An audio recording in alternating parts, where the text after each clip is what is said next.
I was waiting for my colleagues to serve the... Yes, the cameras.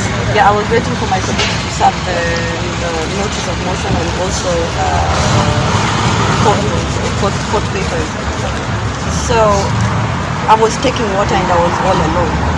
Immediately I had, tear gas, and then my colleagues came running. I couldn't, because of heart surgery, like I couldn't run towards the tear gas, so I decided to sit there. Then one police came, and he's been identified as Moniki. Came and took a rungu and smashed it on the table, and then I was a bit shaken. And then he was telling me, get out of here. And I personally, I can't run towards the tear gas because of my condition.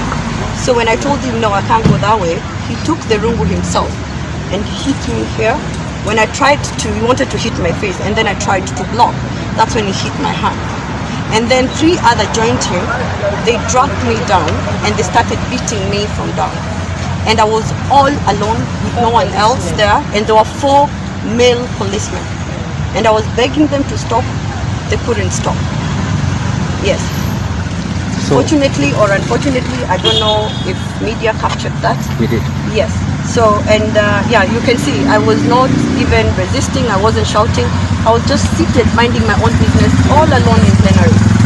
I honestly have no idea why they had to use excessive force. I didn't resist.